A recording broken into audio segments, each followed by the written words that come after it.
Assalamualaikum warahmatullahi wabarakatuh. Alhamdulillahirabbil alamin. Rabbis shrahli sadri wa yassirli amri wahlul 'uqdatam min lisani yafqahu qauli. Amin ya rabbal alamin. Nah, ayo kita lanjut kisah cerita tentang kisah masuk Islamnya seorang Vietnam atau mualaf asal Vietnam. Namanya ada N.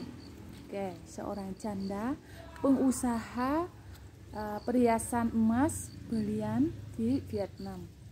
Nah, alhamdulillah, seperti aku sudah ceritakan, dia sudah pengusaha, punya segala, bisa wisata yang impian banyak orang, sudah punya suami yang kaya, penghasilannya sangat luar biasa, apalagi punya anak, sudah punya anak satunya itu punya toko emas ya di sebuah mall ada di Ho Chi Minh.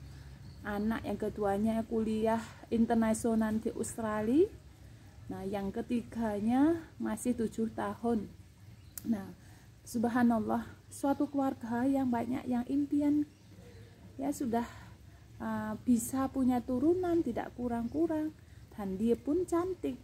Tapi yang membuat dia itu kurang tenang hidupnya, nah karena kurang sesuatu, yaitu agama. Nah, seperti aku pernah mencari tahu ya, kenapa kok agama itu penting.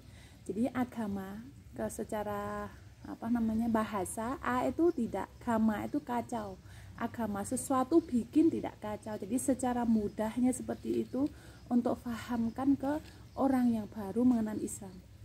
Nah, sehingga ketika hidup kita kacau, jangan-jangan kita itu tidak punya agama. Kalau kita punya agama tapi masih kacau, bisa jadi kita belum paham untuk menerapkan agama dalam kesehariannya. Sehingga mari kita mendalam, mencari hikmah, mencari ilmu supaya bisa hidup dengan tidak kacau atau tenang. Insya Allah itu baru adalah tanda-tanda kita sudah mendapatkan rahmat dari Allah di dunia ini. Ayo ya, tidak panjang lebar lagi, kita kembali lagi ke N itu tadi, datang ke Indonesia untuk masuk Islam. Subhanallah, ketika sampai ke Indonesia, saat itu kan sebetulnya rumah anak itu ada di Telogomas. Kebetulan dia datang mendadak, yang sepupu anak yang Salim itu juga nggak kabari dengan jelas. Dia cuma bilang, "Kak, tahun depan 2018 ya, nanti saya ke Indonesia ya, cari kakak." Sama bawa seseorang yang sangat luar biasa, katanya begitu. Dia kan suka bawa kabar yang rahasia untuk saya dari dulu. Kebetulan ketika dia datang ke Indonesia, malah kita sudah pindah kontrak di Pendem. Jadi rumahnya itu saya lanjut dari anak-anak santri Vietnam yang dia pondok di Pendem, belajar bahasa Arab sama kitab.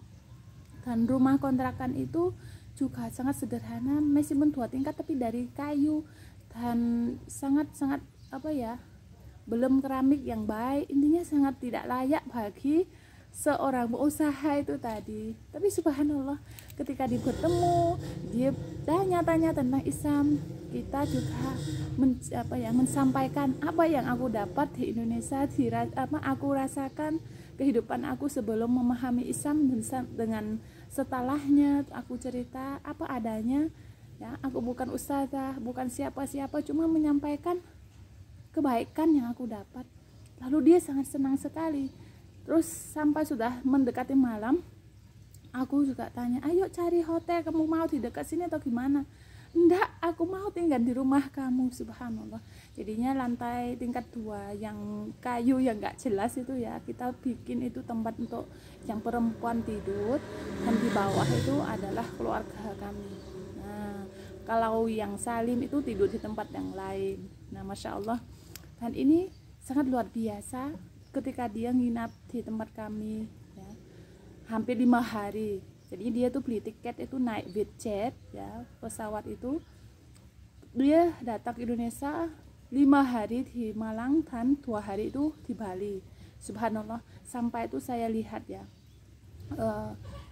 dia itu sangat-sangat ingin sekali mendalam Islam. Sampai di situ siang, pagi, malam tuh tanya tentang Islam. Hanya sedikit waktu saja ke kebun jeruk, pergi ke tempat-tempat yang dengarnya itu ada ini, tapi hanya ke kebun jeruk aja yang bisa, sama ke selekta saja di Batu, masya Allah, hanya fokus untuk mendalami Islam.